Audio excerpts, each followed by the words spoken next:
What's happening? Thanks for joining me on this Tuesday morning. It is very much appreciated. As always, we will 100% get to that Celtics playoff game last night, Kristaps Porzingis, but we start with the most critical position in all of sports in this country. Of course, I'm talking about the quarterback. You know, when Eliot Wolf was promoted to de facto GM, we all looked towards Ron Wolf, his father.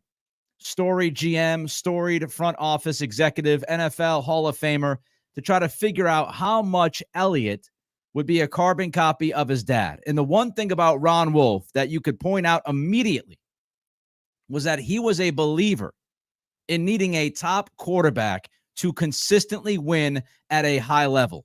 He believed it started at the quarterback. Of course, he made the big trade for Brett Favre, which a lot of people looked at with crossed eyes, trying to figure out, why would you do that?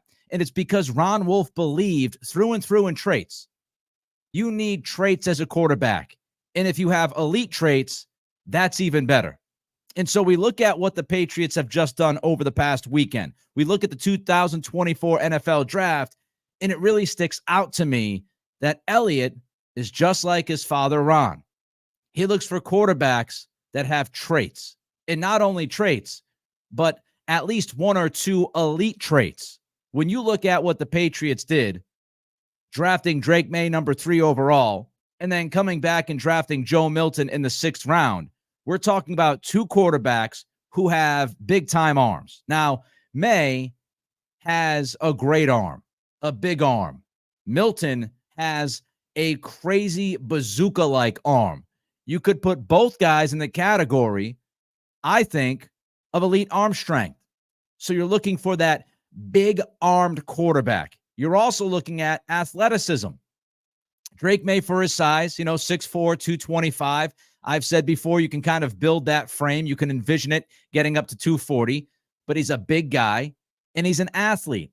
He brings you some athleticism. We've gone through some of his rushing numbers in prior podcasts and what he has done on the ground. So he gives you at least some level of athleticism at his size. Milton is the same way. Many people want Milton to transition to a tight end. Of course, he told the media that's not going to happen. That's not what the Patriots plan to do. But he is another guy that is very big. He's 6'5", whatever he is, 235, 240, and he has that athleticism to go along with the rocket arm. We're talking about traits, big frames, athleticism, big arms.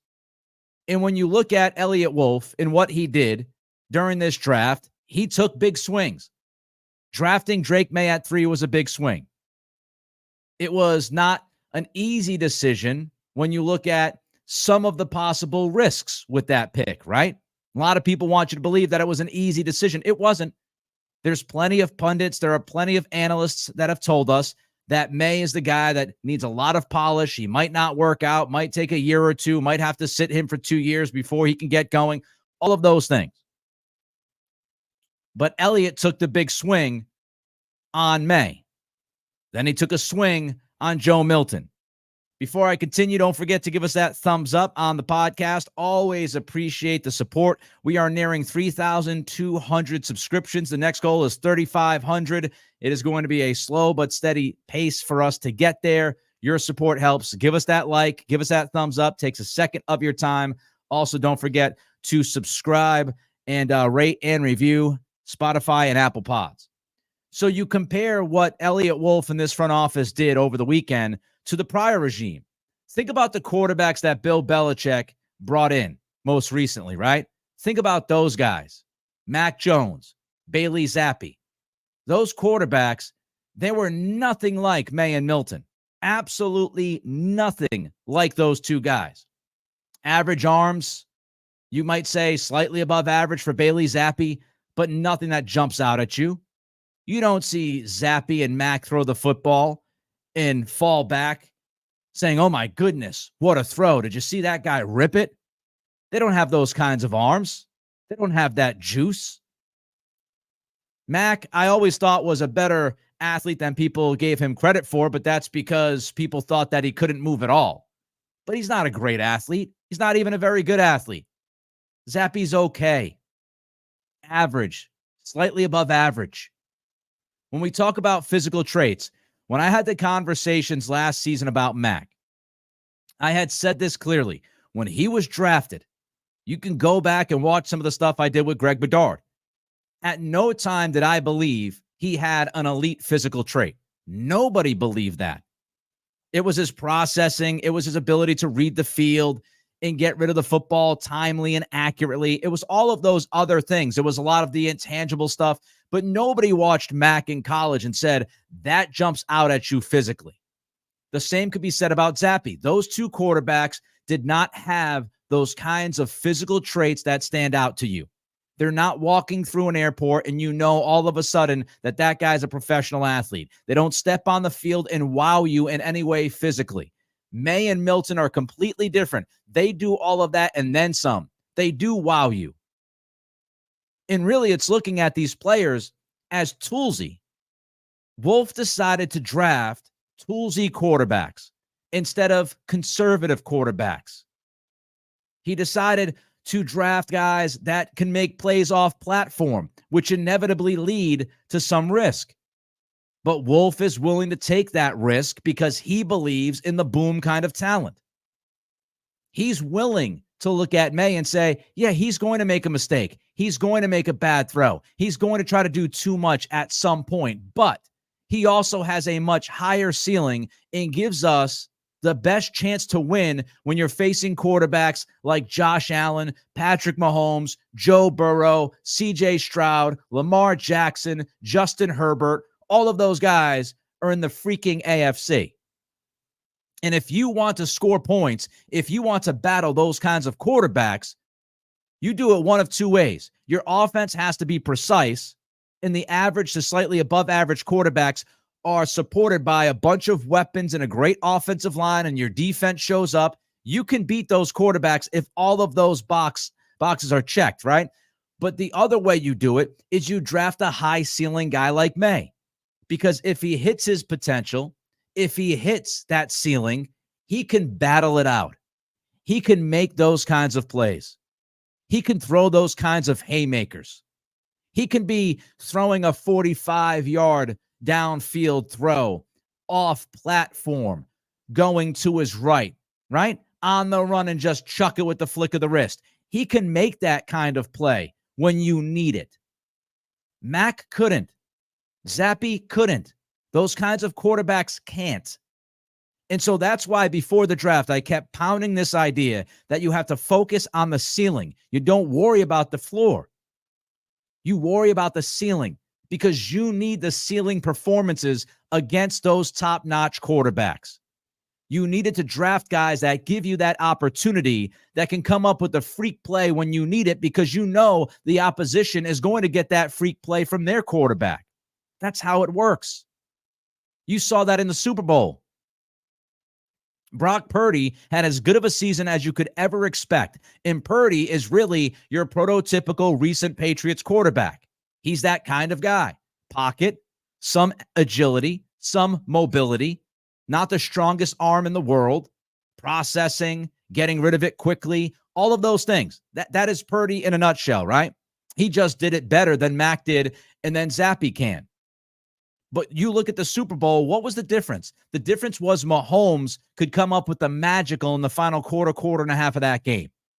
Kansas City could play like dog crap for 3.5 quarters, but it didn't matter because they had Patrick Mahomes.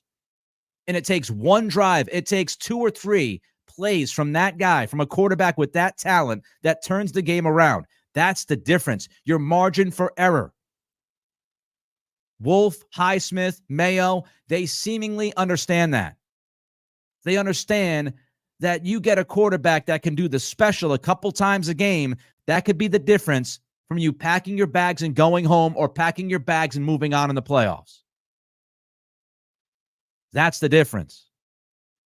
Off-platform versus pocket passer, ceiling versus floor, and willing to embrace and understand the risk quotient. That's what it is. Understanding you are taking risk in. Embracing the idea of taking that risk in because you're looking at it optimistically and you're looking at it, what can this guy be in the next 3 or 4 years? You're not drafting a quarterback for who he is now like you did with Mac in 2021. And this philosophical change at quarterback speaks volumes of the difference between what we're seeing right now from this franchise and what we saw before. Now, obviously, it worked out with Tom Brady. Tom had a better arm than people give him credit for, but truly the gift, the elite trait of Brady, and we all know this, was his mind. He has a supercomputer for a brain. I was listening to Bill O'Brien on Zoe and Beto going back last week. I think it was last week. And O'Brien said, smartest quarterback I've ever met. The guy's memory is second to none. What he has between his ears is special. It's freakish. So with that arm and the freakish ability to remember everything, that supercomputer, and his just dogged-like, nonstop work ethic made Brady, with the chip on his shoulder, who he was. But when you draft quarterbacks and you say to yourself, that's really as good as that guy can be, that's the difference. We're drafting somebody who's as good as he's going to be. Now we got to find ways to win. Drafting the high ceiling is different. You can also look at toughness, leadership, accountability after games. But the main philosophy is get a guy at the most pivotal position in the sport that has at least one, if not multiple, special traits, and believe in the idea of developing that young man and turning him into something special, because that young man can do the rare. That'll bring us to our next point coming up. How was this draft 100% an Eliot Wolf production? I'll get into that in a minute, but first, don't forget the Nick Cattle Show is brought to you by Warzone Paintball and Airsoft. Warzone has 9 maps on 30-plus acres of land, multiple villages, hilltop forts. They've got paintball. They've got airsoft. You know it. They've got kid versions of paintball and airsoft, something for every age group starting at 6+. Show up with jeans, good shoes, long sleeve shirt. They will take care of the rest. Check them out, Warzone, Paintball and Airsoft in North Kingston, Rhode Island. Give them a call at 401-228-6366, 401-228-6366. It means the world to me that Warzone, Paintball and Airsoft are sponsoring this program. It has helped us financially. They are supporting us. And if you like paintball, if you like airsoft, I suggest you support them. Tell them the Nick Cattle Show sent you. All right. So this draft, heading into it, we had all of these stories. We had the story about Wolf being a lame duck. His contract's coming up in a couple of weeks, as a matter of fact. Along with Wolf, we had pretty much the entire Patriots front office and their contract coming up. And the lame duck status of this front office made some people wonder who was truly going to run this draft. Then there was the talk of Jonathan Kraft and Robin Glazer. They were getting their hands involved. You go back to the Belichick story, Seth Wickersham and company at ESPN a few months ago saying that people in the building thought that Glazer and Kraft would be running the football operation if Belichick moved on. Then we had, some rumor and innuendo about Kraft being involved at a high level. Then there was really a back away from that report. Rossini gave us some more clarity. Diana Rossini at The Athletic gave us some more clarity on that. And we found out that really there wasn't too much involvement from Kraft versus what he had done in prior years or anybody else in ownership. And we had all of the collaboration talk. But I'm here to tell you, it is my belief. I don't know this. I wasn't in the room Thursday night through Saturday evening. I don't know anybody that was in that room. I have not talked to Wolf himself. But it is my belief that what we saw throughout the draft was 100% an Eliot Wolf production. I don't think anybody should be concerned about Jonathan Kraft making football decisions, especially after what we saw last weekend. We've talked about the quarterbacks, the big swings at quarterback. That reeks of Eliot Wolf because of his father. And not only that, drafting multiple quarterbacks in one draft is also a Green Bay philosophy. Keep throwing darts at the position. Don't stop drafting quarterbacks. You can develop them into your next guy. If that doesn't work out, you can always trade a quarterback for a good return because of the emphasis on the position throughout the league. Drafting multiple quarterbacks is a Green Bay thing. I'll give you more ideas as to why Eliot Wolf ran this draft, why it was a Wolf production. But first, don't forget, take a second of your time. Give us that like, give us that subscription, rate and review on Spotify and Apple Pods. Another reason why I can tell you with confidence that this draft was a Wolf draft is because how they handled the wide receiver position. Green Bay Packers love drafting receivers in the second round. We talked about that heading in, right? Now, they tried to trade, reportedly. They tried to trade back into the first round to get likely Xavier Legette. Trade didn't work out. But what did the Patriots do after that? They looked at it, second round pick, comfortable with drafting a receiver in the second round. And when you look at the measurables of these receivers, really telling. Now, I don't want to glaze your eyes over with a bunch of numbers, but try to follow me here as best as you can. You look at Polk and you look at Baker. It is crazy. It is crazy how close they are in certain metrics. Jalen Polk is 6'1" and 3/8. Javon Baker is 6'1" and 3/8. Polk is 203 pounds. Baker is 202 pounds. 40-yard dash. Polk ran a 4.52. Baker ran a 4.54. I mean, that stuff's eerie. The relative athletic score for Polk, much higher than people realize. We covered this on Thursday night Friday night. Everything ran into each other. We covered this on Friday night during that marathon 90-minute edition of the pod. Polk's relative athletic score is pretty high. And that gives me hope that he's going to be more athletic than people realize, that he has a little bit more juice than people realize. But when you look at height, weight, 40-yard dash time, Polk and Baker are very, very close.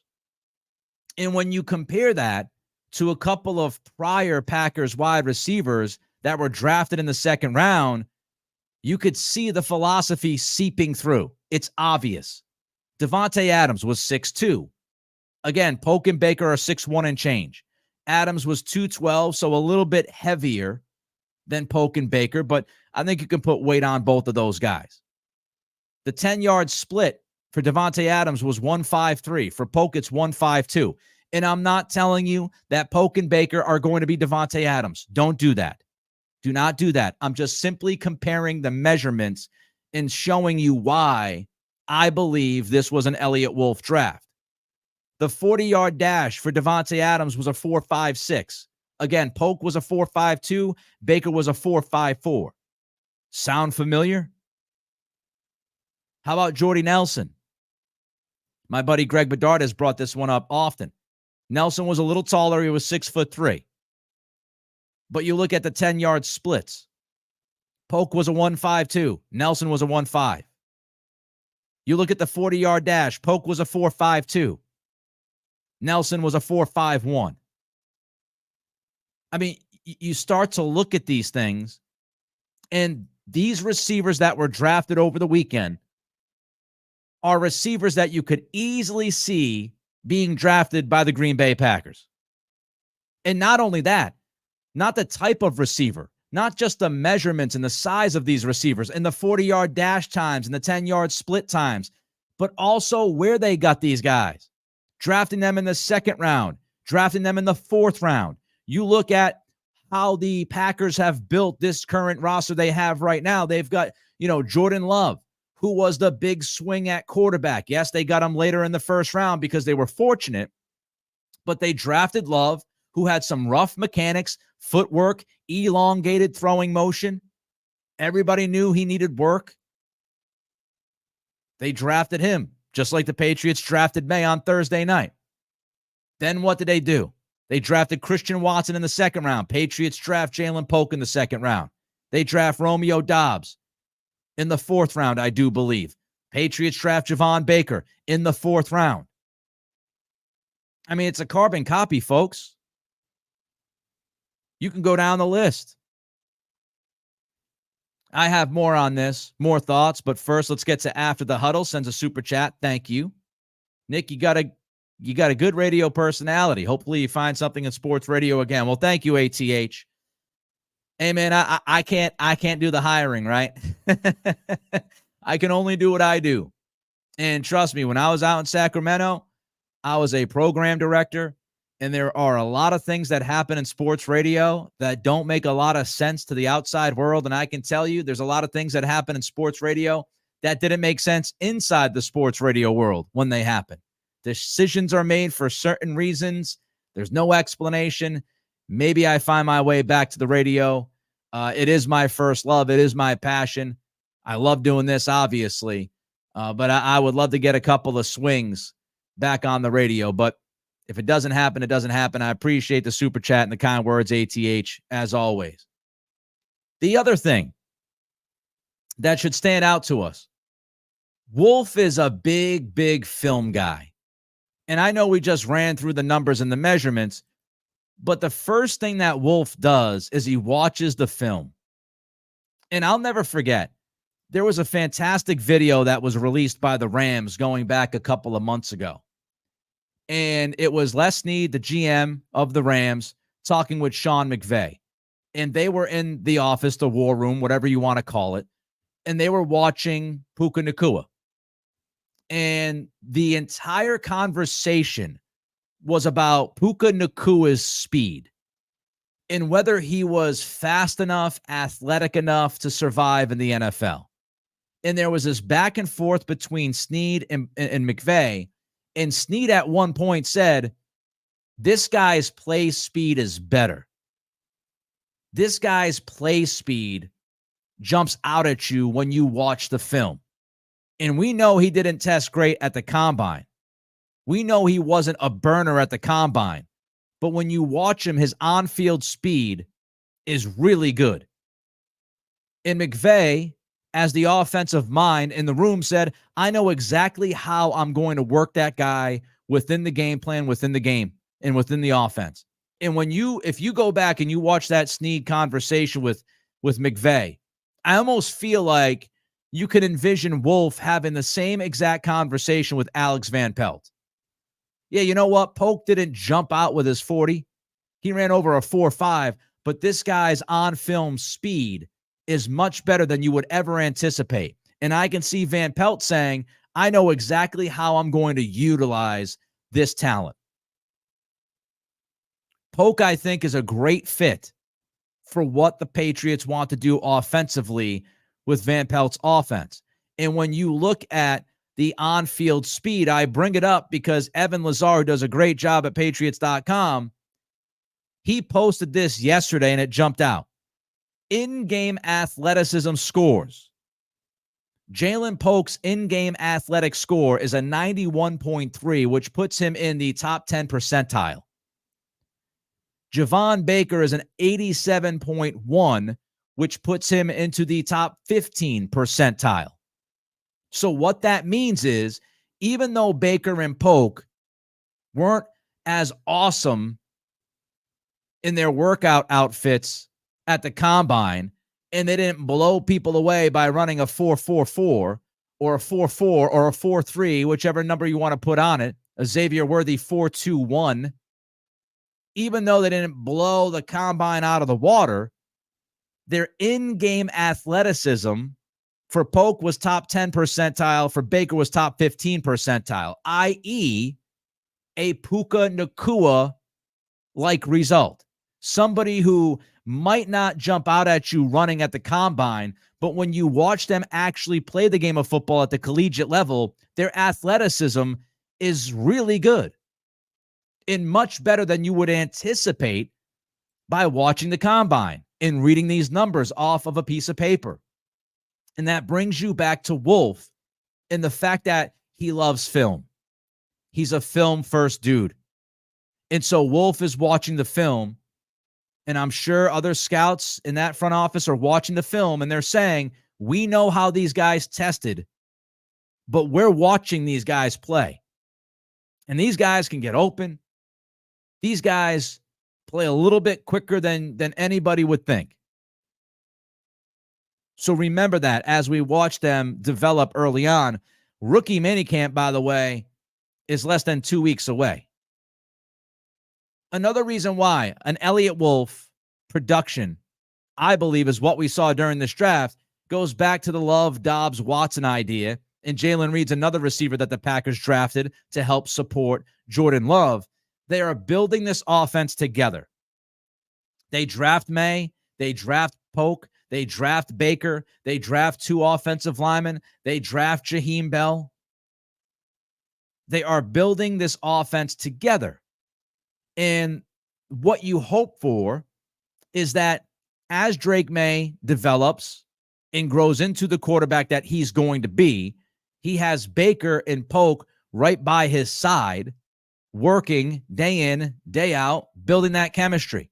You know, Drake May was on Jones Mago with Arcan yesterday on WEEI, and he mentioned he already has contacted these guys. He's already trying to set up workouts. That's how you build this. You've got 3 guys coming out in the same draft that are going to work together and develop together. And the idea is come 2025, 2026, they all will be ready to take that next step. Lots of offense. Need I say more? 7 out of the 8 picks. Offense. I just can't imagine Belichick going offense 7 out of 8 times. Maybe I'm wrong, but I can't imagine it. Maybe 5 out of 8. Maybe halvesies. Maybe 4 out of 8. Let's go halvesies. I can't see 7 out of 8. Lots of offense. It was an Eliot Wolf production, this draft. Gerard Mayo said on the NFL Network that ownership gave the front office and the coaching staff the freedom to use their expertise. Phil Perry posted about the same interview from Mayo. Did Robert Kraft put his thumb on the scale and let the football staff know that he wanted a quarterback? Mayo said, not at all, not at all. Now, of course, we know RKK went out publicly and said that he would love a top-rated young quarterback. So that is, in a way, putting his thumb on the scale. But the message from Mayo was that the ownership was not involved in the football decisions. Mayo has said it. Wolf has said it. Jonathan, Robert, especially Robert, has said it.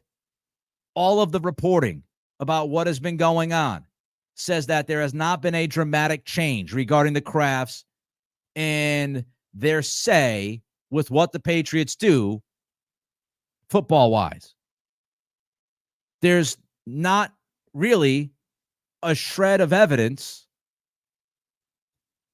that the Crafts have been involved more than you would have anticipated when they have a pick in the top 3.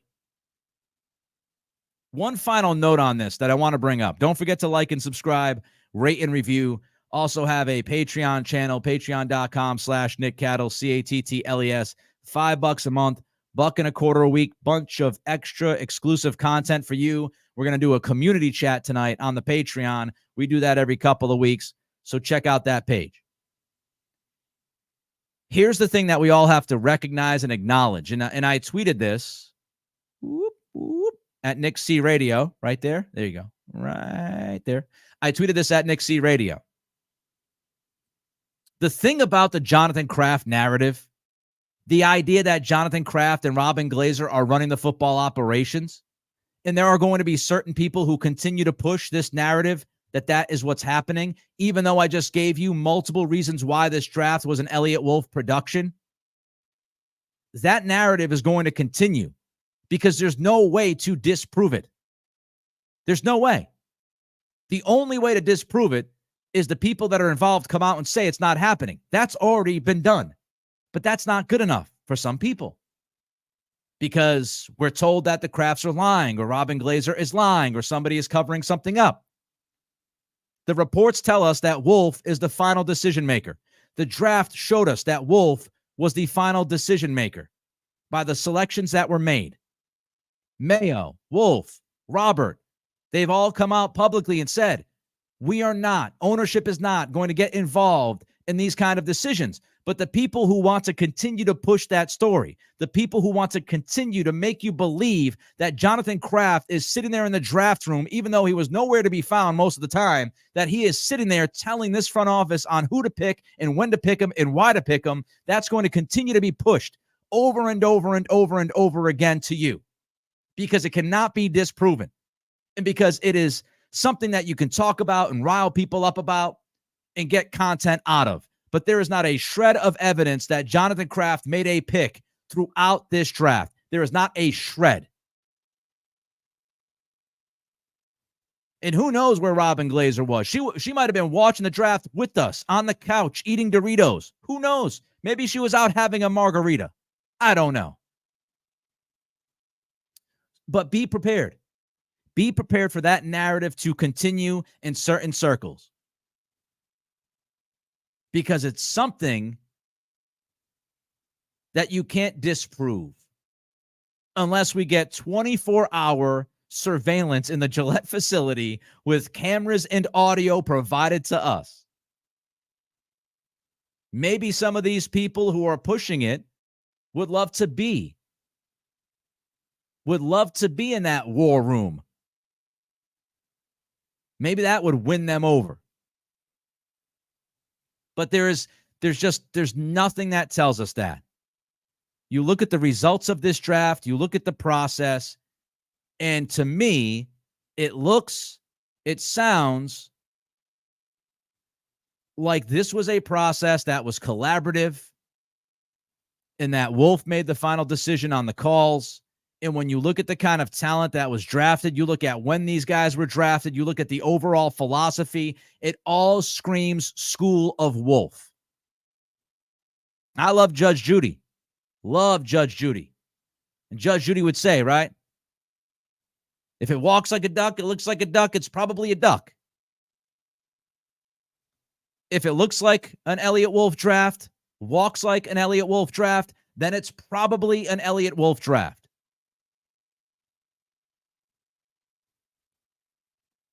But be ready for it because it will continue. And if there's any little thing that might hint at ownership getting involved, it will be hopped on. So just be ready for it. Just be ready for it. Bama Charlie, I think, is a little bit behind. Hopefully you catch up. Brady would be a poor quarterback today by an NFL team. Nope. As I said, his arm was much better than people gave him credit for, and he had a crazy, freakish supercomputer of a brain with a massive chip. And by the way, you can't use Brady and be like, hey, Brady was great, and he didn't have all of these elite traits. Do we really want to pick the one anomaly in NFL history? The guy who was a 6th-round pick? I mean, come on.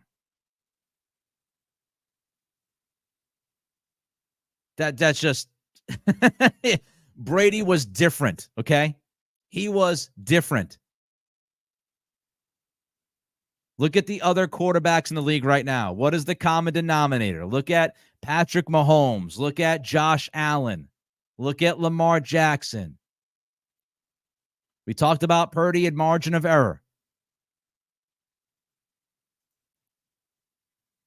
Thunder Francis jumps in with a super chat. Last year, 3 offensive linemen, underwhelming prospects, and now 2 more offensive lineman picks and seem to get lowest draft grades for team. So whomever suggesting O-line picks still there, can new O-line coaches salvage 2023? Here's what I would say, Thunder. First of all, are you Robert Kraft? Thundercat? Here's what I would say. For the last few years, the offensive line coaching has been abominable. Adrian Clem wasn't good before he had to leave, and hopefully his health has straightened out and he is living the good life. Right? But he did not do a great job with the offensive line. We know what the nightmare was in 2022. An atrocity. So Scott Peters is well thought of, very well thought of. Kugler is very well thought of. Is that going to come to fruition? Are they going to be great? I don't know. I've never seen them coach. But if you go off of resume, if you go off of reputation, I would believe that those two guys give this offensive line a better shot at working and the younger guys into developing. Now, I wasn't necessarily high on the Caden Wallace pick because I don't know if he can move to the left side. But again, it's to be determined. We could show up at minicamp, we could show up at camp, and we could see Caden Wallace all of a sudden playing on the left side and not looking too bad, and then say, hey, maybe they were onto something, that he didn't play on the left side because Olu Fashanu was on the left side. All the coaches told Wolf, and Wolf said this, they all said to Wolf, Caden Wallace can play on the left side. They have to prove it. So we'll see.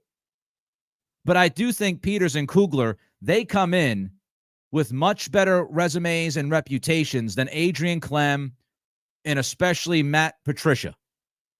So if you go off of resume and, reputation and what these guys have done at different spots, Peters was integral in Cleveland, helping out that offensive line. Obviously, Callahan was there, and Callahan is seen as the best offensive line coach outside of Dante Scarnecchia that might have ever done it. But Peters was there working with a lot of the young guys in Cleveland, and you saw the development of that talent on the O-line in Cleveland. And Kugler, I don't know anything about Kugler. All I can tell you is, well, aside from the stuff that you could look at, Kugler is somebody who is seen as a future offensive mind and somebody who could be an offensive coordinator one day. And people throughout the game speak very, very highly of him. We'll see if those people are right. But I do think it gives him a better chance. I would expect, and it's not because I think Peters and Kugler are no doubt home runs. It's more of an indictment of what we've seen the past couple of years on the coaching staff. I do think it's reasonable to expect this offensive line to perform better just off the idea that you have better coaches. So we'll see how it works out. But I brought this up on yesterday's podcast. A lot of pressure on this offensive staff. There's a bunch of new coaches on that side of the football. You've got Owenu being a first-time right tackle full-time.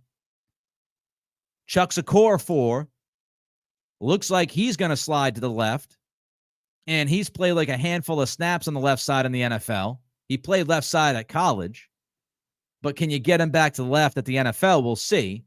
Caden Wallace was a right tackle at Penn State. Sounds like they're going to swing him to the left side. Can you get him to transition to the left side? What are you doing with left guard? I said this, the Robinson pick, I didn't understand it in real time, drafting a guy at the top of the fourth round, interior offensive lineman, when you've invested so many assets into the interior offensive line the last 2 years. However, the caveat is I understand it a lot more if Cole Strange is not a go. And I heard Phil Perry say yesterday that Cole Strange might not be a scheme fit. So that could be part of this too. So if Cole Strange is not a guaranteed starting left guard, the Robinson pick makes a hell of a lot more sense. Because we knew Antonio Mafi when he was drafted in the 5th last year, he is somebody who's a project. He was a defensive guy, didn't play a ton on the offensive line until the last couple of years. He was going to be a project, and he looked like a project last season. So if Cole Strange is not the answer, you can easily see Leverett and Robinson challenging for that left guard spot. So it makes a lot more sense if Cole Strange is either too injured to play or not a scheme fit, and they're concerned about how he's going to be a piece in that puzzle. So you draft somebody that you feel pretty good about. Of course, Robinson also played on the right side and not the left side. So it seems to me that this coaching staff, given the offensive linemen that they've drafted and brought in, it seems to me that they don't feel like moving guys from the right side to the left side when talking about the specific human beings they brought in, it doesn't seem like they're too worried about that. But if you do move, right, you can set it up. If Cole Strange is not the answer, and they've kind of been queasy about that in the front office, if that's the case, then you've got Robinson, or maybe you move City So to the left side. I think they'll keep City So on the right side because he and Owenu played well together last year, especially in the run game. You have Robinson move to the left side. You've got Leverett on the left side. You know, the guy who outcompetes the other guy during camp starts, and then the other guy becomes your swing interior offensive lineman, can play the right, can play the left. So whether it's Robinson starting on the left or Leverett starting on the left, the other guy will back up So in the one who won the job on the left side. At left tackle, you'll have Okorafor versus Wallace, and you would hope that at least one of those two guys transition to the left side decently well, and you roll with one of them. You also have Calvin Anderson in the mix, who can be that swing tackle. So they're throwing a bunch of numbers at the offensive line, and the best five will play. But there's a lot of pressure on that coaching staff. Don't forget to like, don't forget to subscribe, don't forget to rate and review Patreon channel as well. $5 a month. You can check it out. All right, some quick notes on the Celtics. Got to talk about that game last night, the Derek White game. 38-4-3 is what he finished with. He also had 3 blocks, played terrific defense. You know, I think all of us here in New England that watch the Celtics understand how great Derek White is defensively. I don't know if the rest of the country truly understands that. I would imagine that when people talk around the rest of this country about the Celtics defense on the perimeter, they talk about Drew Holiday an awful lot. They don't necessarily talk up Derek White, but White is tremendous. Tremendous defensively. He was tremendous last night. And they needed him. The C's needed Derek White badly. If Derek White doesn't do what he did last night, no chance they win that game. Meanwhile, Celtics defense thought they did an excellent job navigating screens, and that comes down to Holiday and White, especially Holiday.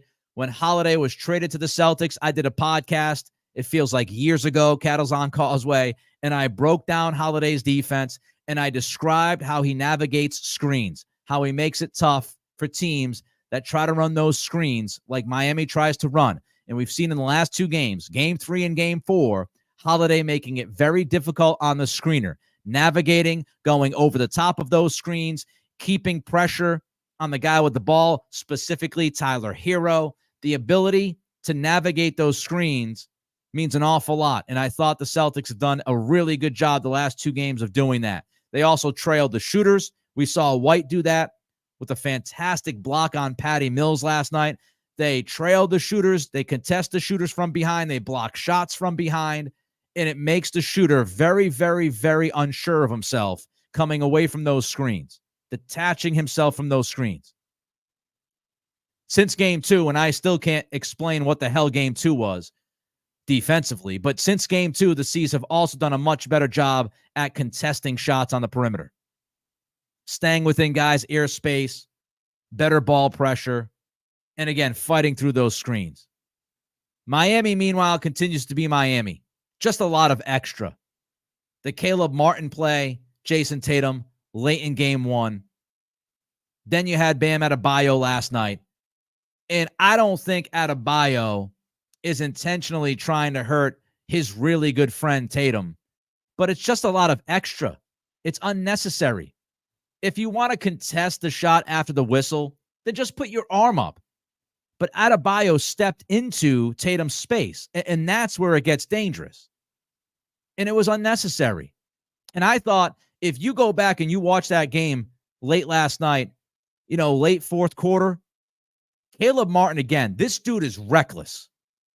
And people can call it hustle, but he is reckless. He throws his body around. He throws his body into people. There was one drive late in that game. The Celtics are up by like 15. The game is over, and he's driving to the bucket, and he's trying to launch his shoulder and his body towards Al Horford to draw a foul, and Horford just lets him be. I mean, he made the shot somehow, but he almost threw himself on the floor.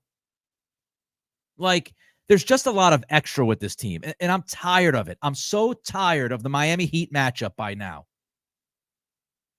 And people will say, oh, they're just being pesky or they like to fight. Some of that crap is dirty.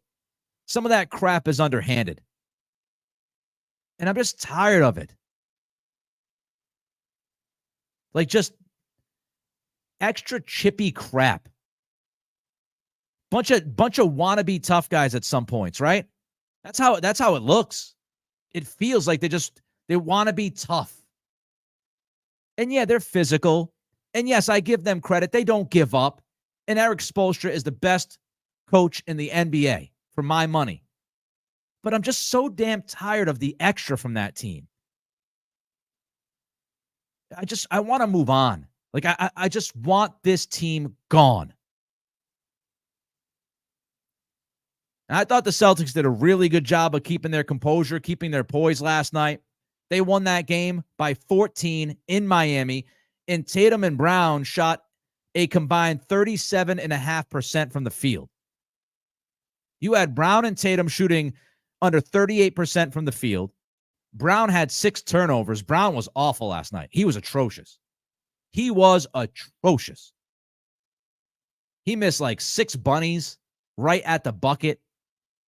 Again, 6 turnovers is inexcusable. So you had your best 2 players, right? Your 2 best players not playing necessarily great. But you still won by 14 on the road.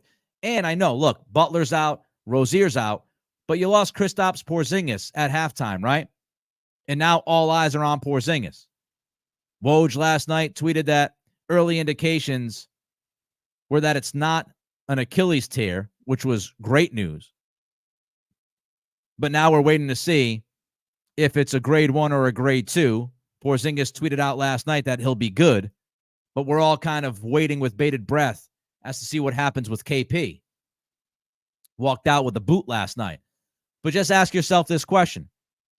Last year's Celtics team, do they win that game? I don't think there's a shot they win that game. Honestly, with Brown and Tatum playing as bad as they played offensively, shooting as bad as they shot, with Porzingis, a starter, a key starter, out of the lineup by halftime, with a pretty bad whistle in the second half because obviously the officiating crew realized that the Celtics had 10 free throws to the Heat's 1 free throw at halftime, and they decided to adjust in the second half. You know, you had a pretty bad whistle. You had more extra from Miami. Brown and Tatum could not throw the basketball in the water. You lost Porzingis at halftime, and you still walked out of that game winning it by 14. That's a good win because of all of those circumstances. Yes, Tatum has to play better. He's got to shoot better. I thought he did not manage the game as well last night. I thought he forced too many shots last night. I want to see more of game 1 Tatum making those quick decisions, getting the basketballs to his teammates, and then get the ball back if necessary. I understand. Best player on the team. He's going to get his shots. And at times, he's going to be a little bit selfish to get some of those shots off. But I thought as far as managing the game, Tatum did not manage the game as well last night as he had done earlier in the series. You need Tatum to manage better. You need Brown to just be better. And you hope that Tatum shoots better. But you're up 3-1. You're back home tomorrow night with a chance to wrap up this series. By the way, Porzingis, if it's a grade 1 sprain, likely out 1 to 2 weeks. If it's a grade 2, likely out 3 to 6 weeks. So let's hope, fingers crossed, that it is a grade 1. But it'll be up to Al Horford. It'll be up to Luke Cornett. It'll be up to Xavier Tillman. This is why you made the Tillman trade. Because you knew Horford is in his late 30s. Porzingis' injury history. You need those reserve bigs to step up. If they're called upon, they need to step up. And I thought Cornett played pretty well in his minutes last night. His physical presence and his size really impacted that game last night defensively. So if he gives you 10 minutes like that, you feel pretty good. But the number one thing that the Celtics have to keep reminding themselves before they go into that game tomorrow night is you don't want to get back on a plane and go to Miami. Wrap it up. Get some extra rest. Cleveland, Orlando looks like it's going to go maybe 7. It's going to absolutely go 6. It's tied 2-2. Wrap it up tomorrow night, take care of business, win the game, win the series, rest, and get ready for that second round. 10-Day says, let's not pretend the Celtics win this series if Butler is in there. Look, it's a completely different series. Let's not act as if the Celtics haven't blown them out 3 out of 4 games. I mean, they're blowing them out. If these were close games, 10-Day, I think you'd have a better point. Let's also not act as if the Celtics are taking Miami as seriously throughout 48 as they should without Butler and Rozier. Would the Celtics be playing even better and be more even focused if Butler was out there? I think so. And that's why I think the Celtics blowing Miami out in 3 of these 4 games, that's a good sign. Because the old Celtics, these games would be heart attacks every night. Every game would be a heart attack. So yes, Miami would be playing the Celtics tougher. But I don't think you look at this and say, oh, the Celtics wouldn't win. Are you telling me you would take the Miami Heat over the Celtics in the first round going into the series? I'm not saying it's impossible for them to win, but you would take Miami? Okay, that's your personal opinion. If you would. I don't know if you're a Miami fan, but if you would take Miami, if both of these teams were fully healthy and you would take Miami in the first round, good stuff. Good stuff. I would disagree. I would respectfully disagree. Devin Allen, what do you make of the Porzingis injury? Who would you give time to in his place? Would you allow play it through the next series? I think the Celtics, what they should do, even if it's a grade 1 sprain, you got to make sure that he's healthy.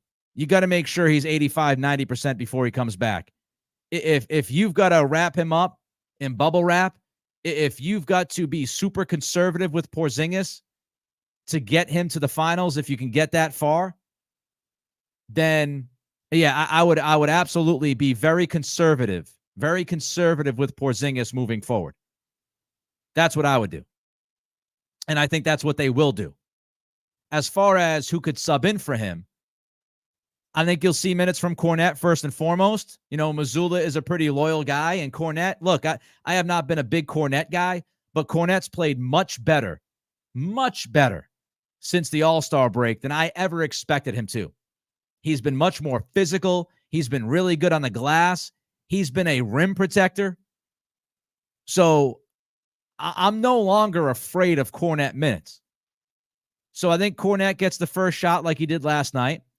Horford, obviously, I would imagine would be moved into the starting lineup.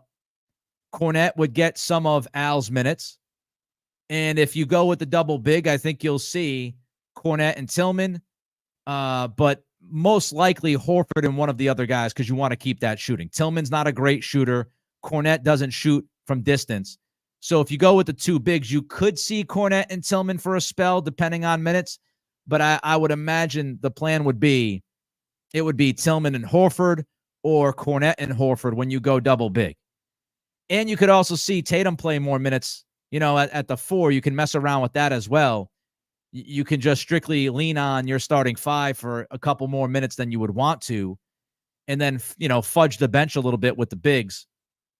Maybe depending on matchup, you can get away with 3 to 4 minutes with O'Shea Brissett playing at 4. But he's got to be out there with 4 other guys that could score and shoot.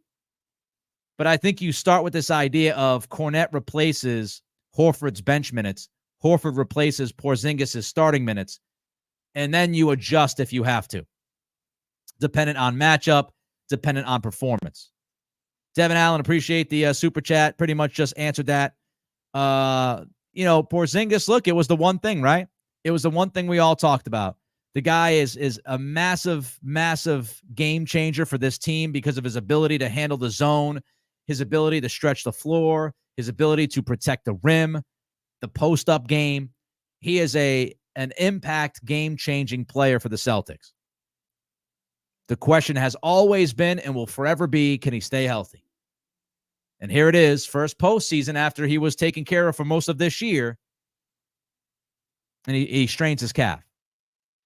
So we'll see what the diagnosis is whenever that comes out. But let's keep our fingers crossed that it's only going to be a grade 1 sprain. All right. Don't forget, give us that thumbs up, subscribe as well, rate and review on Spotify and Apple Pods. Something huge breaks. We will be back to talk about it. If not, I'll be back tomorrow at 11 a.m. sharp. As always, I appreciate you for joining us on this Tuesday. Till next time, it's the Nick Cattle Show.